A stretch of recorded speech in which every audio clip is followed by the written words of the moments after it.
안녕하세요.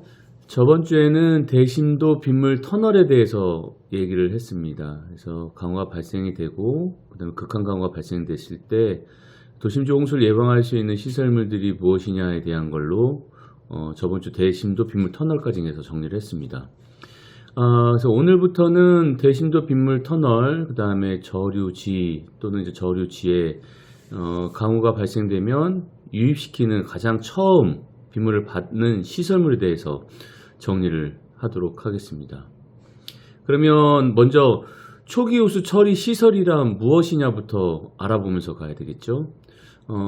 초기 호수 처리 시설이란 강우가 발생하면 발생한 강우를 처음 받아서 처리하는 시설입니다. 그러니까 쉽게 말하면 비가 내리면 그 비가 내린 빗물을 처음 받는 시설, 그 시설물들을 초기 호수 처리 시설이라고 합니다.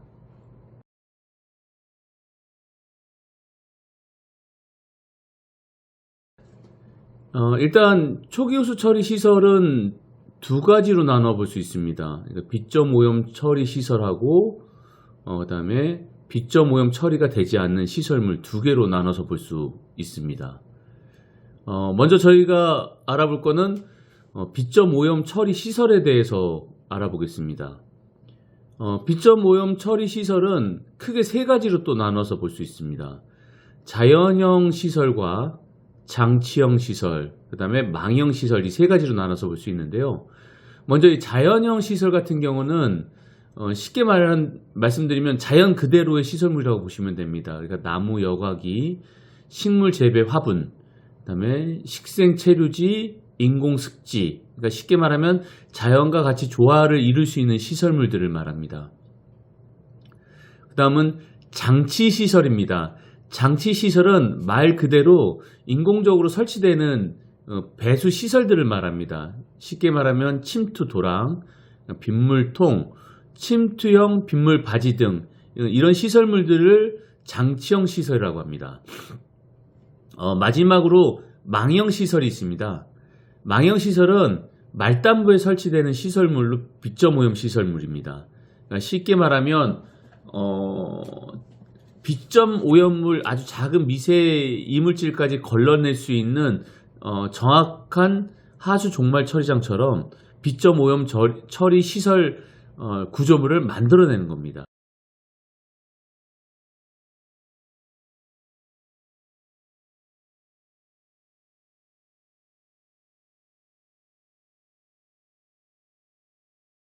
그런 시설물들을 망형이라고 합니다. 망형 시설이라고 하면 됩니다.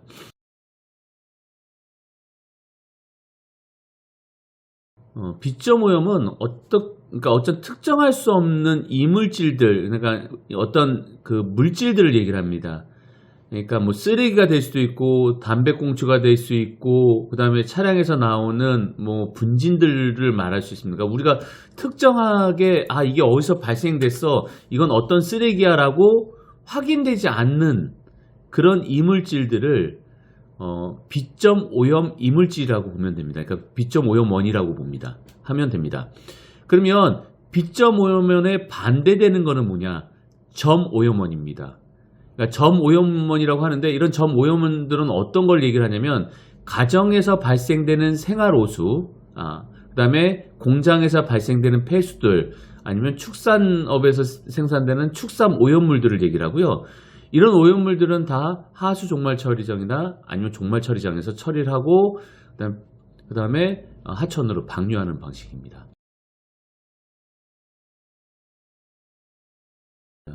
그러니까 우리 주변에서 흔히 볼 수 있는 시설물들입니다. 그러니까 아까 전면에는 빗점 오염 시설, 이물질을 걸러내고 양질의 빗물을 배출하는 방식에 대해서 말씀을 드렸다면, 이번에는 이물질과 같이 유입돼서 나가는 시설물입니다. 그러니까 빗점에 대한 것들이 전혀 고르지 않게 만들어진 시설물들입니다. 그거는 예전에 만들어진 빗물바지, 유형수로, 원형수로, 그래서 8mm 미만 이상의 배수구를 갖고 있는 시설물들은 전혀 빗점에 대한 기능이 없는 시설물들로 보면 됩니다. 그래서 주로 저희가 빗물바지 막힘으로 인해서 침수가 됐어. 뭐 이런 그 시설물들은 빗점 오염하고 전혀 상관없이 만들어진 시설물들입니다.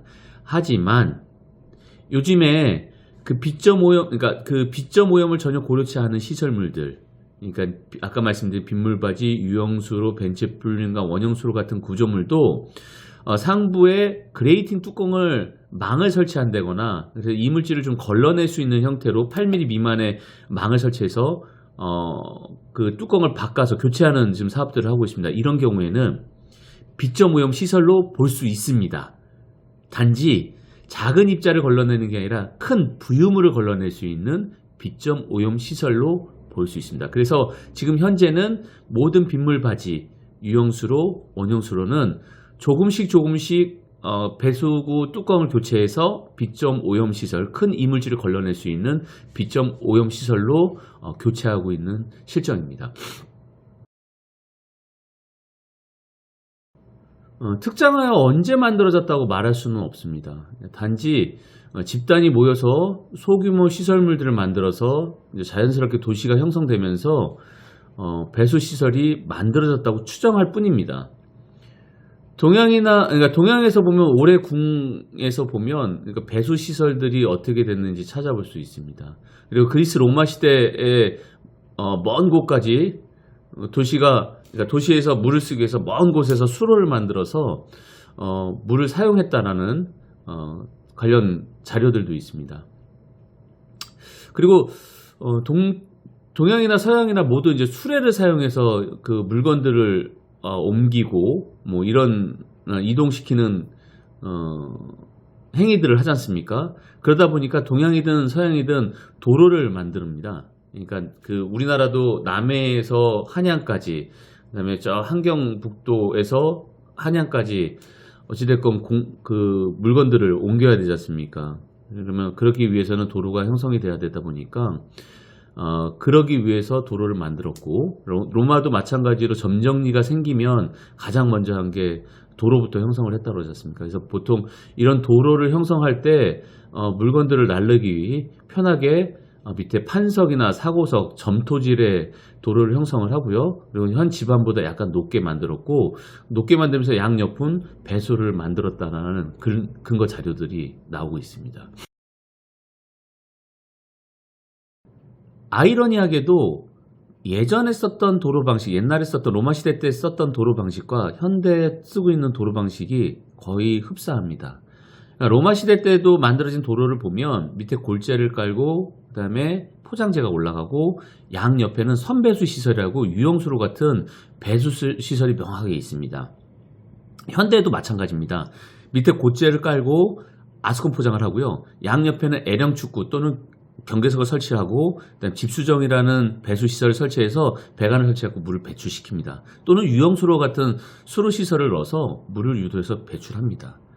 근데 바뀐 거는 예전에는 사고석이나 판석 같은 돌 형태를 많이 썼다면 지금 아스콘이라는 재료가 만들어져서 재료를 쓰고 훨씬 승차감이 좋아졌다라는 거.